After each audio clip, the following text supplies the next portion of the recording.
When a loved one goes missing, people want to know what happened, and especially the family. We want to know what happened to her.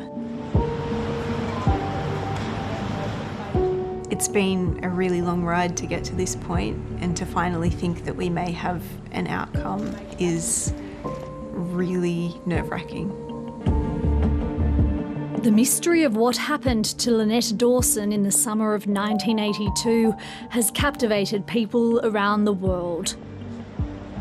But for Lynn's family, today was yet another step in their search for justice. To think that Lynn's story was actually able to be heard before the courts was a massive milestone, and we're incredibly grateful that it got that far. Renee Sims, Lynn's niece, has been at court almost every day for the highly publicised murder trial. 2 coronial inquests, protracted police investigations and an explosive podcast series have led to this moment. Really apprehensive, quite nervous, but ready to finally get answers. In a packed courtroom, Justice Harrison read his judgment for more than 5 hours, ultimately finding Chris Dawson guilty of murdering his wife, Lynette.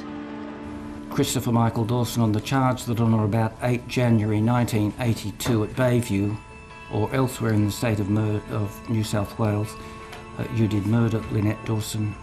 I find you guilty. This verdict is for Lynn. Today her name has been cleared. She loved her family and never left them of her own accord. Instead, her trust was betrayed by a man she loved.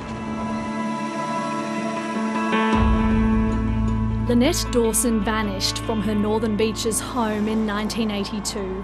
She left behind 2 young children and a husband, local high school PE teacher Chris Dawson. According to Chris Dawson, she phoned him at the Northbridge Baths on Saturday the 9th of January to let him know she needed a few days away. Justice Harrison was satisfied that was a lie and that none of the reported sightings of Lynette Dawson relied upon by the defence were genuine. The whole of the circumstantial evidence satisfies me that Lynette Dawson is dead, that she died on or about 8 January 1982, and that she did not voluntarily abandon her home. The trial heard evidence from more than 50 witnesses, including Lynn's relatives, retired detectives and former Bayview neighbours. Chris Dawson did not give evidence at his trial, but the court heard excerpts from phone taps and from a police interview with him in 1991. I've always been very anxious to discover where Lynn went to and like everybody else, I'm mystified why Lynn hasn't made contact.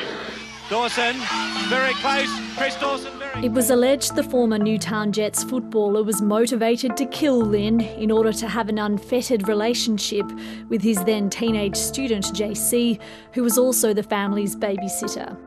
The judge did find Dawson was obsessed with JC, had a deep animosity towards Lynette, and didn't want the complications of a divorce. Even before police charged Dawson, there had been a decades-long search for answers. DNA testing of a cardigan dug up at the family home failed to yield any results. 2 coronial inquests recommended a known person be charged with Lynn's murder. We lived in such hope after each coronial inquiry because the findings were so positive, but each time we've just been sort of shattered. A new investigation into the cold case was established and detectives requested the DPP review their evidence. The following month, the Australian newspaper launched a podcast into Lynn's disappearance that became a massive hit with millions of downloads. The Bayview property was excavated, and although no body was found, Chris Dawson was arrested in December 2018 and charged with Lynette's murder. He's always maintained his innocence. It's a case where the prosecution has to establish from the very beginning that the inescapable conclusion of all the circumstances they have is that he killed her. Not easy.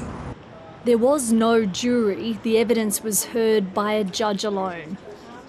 As Justice Harrison handed down his verdict, there were cheers and applause from supporters of Lynette Dawson in an overflow courtroom. There's been intense public interest in this case, with Chris Dawson's legal team already flagging the potential for an appeal. You rude, arrogant bastard! Chris Dawson's family members were visibly shaken by the verdict, while relatives of Lynette Dawson appealed directly to the 74-year-old for information about Lynn's whereabouts. This is a milestone in our journey of advocating for Lynn. However, the journey is not complete. She is still missing. We still need to bring her home.